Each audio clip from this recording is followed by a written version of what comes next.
अखंड मंथन के सभी दर्शकों को नमस्कार। मैं हूं शेखर त्रिपाठी और आप देख रहे हैं हमारा यूट्यूब चैनल अखंड मंथन।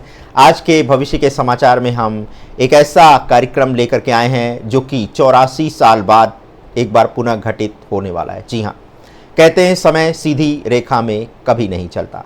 समय की जो गति है वो चक्र वाली है और वो गोल गोल घूमता है, और जब ये चक्र पूरा होता है तो धरती पर कुछ ऐसा घटता है जो पूरी मानवता को झकझोर कर रख देता है। ज़रा सोचिए, सन 1857 भारत की धरती पर पहली बार अंग्रेजी हुकूमत के खिलाफ आग भड़की थी। करोड़ों लोगों की किस्मत बदल गई, साम्राज्य हिल गया और इतिहास का रुख ही पलट गया। उसके पूरे 84 साल बाद दुनिया पहुंची 1941 में, और वो साल इतिहास के पन्नों पर सबसे खूनी साल के तौर पर दर्ज हुआ। लाखों नहीं बल्कि करोड़ों लोग तबाह हो गए। मौत, युद्ध और मातम का वो साल आज भी सुनकर रूह कांप जाती है। और अब वही 84 साल पूरे हो चुके हैं। कैलेंडर पर लिखा है 2025। सवाल ये उठता है कि क्या ये शाप फिर से लौट आया है? आज दुनिया का नक्शा देख लीजिए। रूस और यूक्रेन की लड़ाई थमने का नाम नहीं ले रही है। चीन और ताइवान के बीच रोज नई धमकियां गूंज रही हैं। ईरान और इजराइल का संघर्ष बारूद की तरह फैल रहा है। अमेरिका और वेनेजुएला के बीच समुद्री टकराव बढ़ चुका है। और इन सब के बीच एशिया में भारत के पड़ोस में पाकिस्तान का बिखरता हाल और नेपाल बांग्लादेश की हलचल किसी नए भूचाल की गवाही दे रही है। इतिहासकार कह रहे हैं कि 1941 में भी हालात अचानक नहीं बिगड़े थे।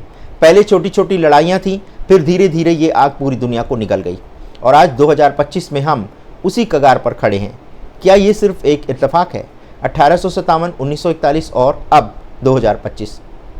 हर बार 84 साल का वही चक्र, और हर बार इंसानियत के माथे पर खून और बारूद की लकीरें। या फिर ये सचमुच समय का लिखा हुआ पैटर्न है जो बार बार लौटकर इंसान को चेतावनी देता है। सवाल बड़ा है और डर उससे भी ज़्यादा बड़ा। क्या हम 2025 को संभाल पाएंगे, या आने वाली पीढ़ियां इस साल को भी याद करेंगी मानव सभ्यता का सबसे काला साल कहकर? इतिहास कहता है कि समय चक्रों में चलता है। 1857 का विद्रोह, 1941 का महायुद्ध, और अब वही 84 साल का चक्र हमें 2025 में किसी बड़ी घटना की ओर ले आया है। सवाल ये है कि क्या ये साल उतना भयावह है? अगर हम सिर्फ किताबों पर भरोसा करें तो ये डरावना लगेगा, लेकिन ज़रा ठहर कर देखें कि 2025 में धरती पर क्या क्या अभी तक घट चुका है तो रूह कांप उठती है। सबसे पहले नज़र डालते हैं यूरोप पर। ग्रीस, तुर्की और साइप्रस, जहां प्राचीन सभ्यताओं की आत्माएं बसी हैं, वहां जंगलों में ऐसी आग लगी जिसने पिछले सारे रिकॉर्ड तोड़ डाले। आग की लपट गांव और कस्बों को निकल गई। कई लोग घर छोड़कर भाग खड़े हुए। वैज्ञानिक कहते हैं कि ये कोई सामान्य आग नहीं थी, बल्कि जलवायु परिवर्तन ने इसे 20 से 25% ज़्यादा भयानक बना दिया। यानी प्रकृति हमें बता रही थी कि तुमने मेरी सीमाएं तोड़ी हैं, अब मेरी चेतावनी सुनो। लेकिन आग ही एक चेतावनी नहीं थी। दक्षिण पूर्व एशिया की धरती म्यांमार 2025 में 7.7 तीव्रता के भूकंप से कांप उठा। हजारों घर धराशायी, हजारों लोग मलबे में दबे और 5000 से अधिक मौतें। सबसे डरावनी बात यह कि जिस देश में पहले से ही संघर्ष और अस्थिरता हो, वहां राहत पहुंचाना लगभग असंभव हो गया। यानी इंसान पहले ही अपने हाथ बांध चुका था और प्रकृति ने उस पर चोट कर दी। अब देखिए, अभी अफगानिस्तान में अभी जो हाल में ही भूकंप आया है, उसमें भी 1,500 से 2,000 लोग मारे गए हैं। और इसी तरह से जो सूडान में लैंडस्लाइड हुई है, उसमें भी पूरा का पूरा गांव जो है वो तबाह हो चुका है। अगर भारत की बात करें तो भारत में भी कुछ इस तरह की घटनाएं आप इस समय देखने को मिल रही हैं, जबकि उत्तराखंड, पंजाब और हिमाचल पूरी तरह से बारिश में बर्बाद हो चुके हैं। लैंडस्लाइड की घटना आए दिन हो रही है। दर्जनों गांव बादल फटने से अचानक से रातों रात गायब हो जा रहे हैं। अगर विदेशों की बात करें तो विदेशों में तुर्की की धरती पर एक और बड़ा झटका लगा था, जब इस्तांबुल में 6.2 तीव्रता का भूकंप आया। इमारतें हिली, लोग सड़कों पर निकल आए और संदेश साफ था, धरती अब चैन से नहीं सो रही है। और जैसे आग, भूकंप और भगदड़ काफ़ी नहीं थे, उसी साल यूरोप ने तपिश का एक ऐसा कहर झेला जिसने हजारों लोगों की जान ले ली।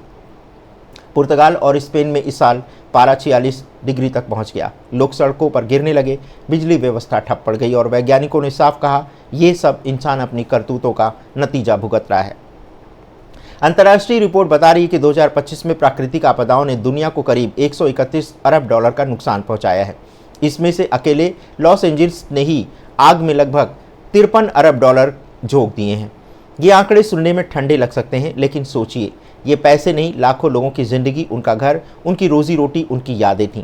और इन आपदाओं के बीच दुनिया की राजनीति बारूद पर बैठी है। रूस यूक्रेन की जंग जारी है, चीन ताइवान का टकराव बढ़ रहा है, ईरान और इजराइल हर दिन एक नए धमाके के साए में है। वैश्विक रिपोर्ट ने साफ कहा है कि 2025 में दुनिया के सामने सबसे बड़ा खतरा युद्ध है और उसके साथ साथ जलवायु की तबाही। अब सवाल ये उठता है कि क्या ये सिर्फ संयोग है?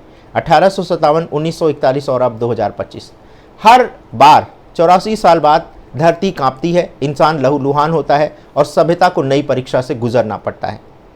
क्या ये महज गणित है या सचमुच समय का कोई रहस्यमयी चक्र जो हमें बार बार आईना दिखा रहा है?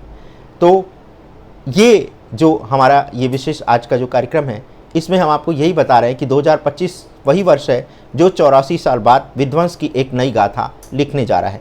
और ये इतिहास सिर्फ किताबों में अब बंद नहीं है, वो लौट करके चेतावनी दे रहा है कि अगर इंसान ने समय से सबक नहीं सीखा तो फिर एक बहुत बड़ी मुश्किल आने वाली है।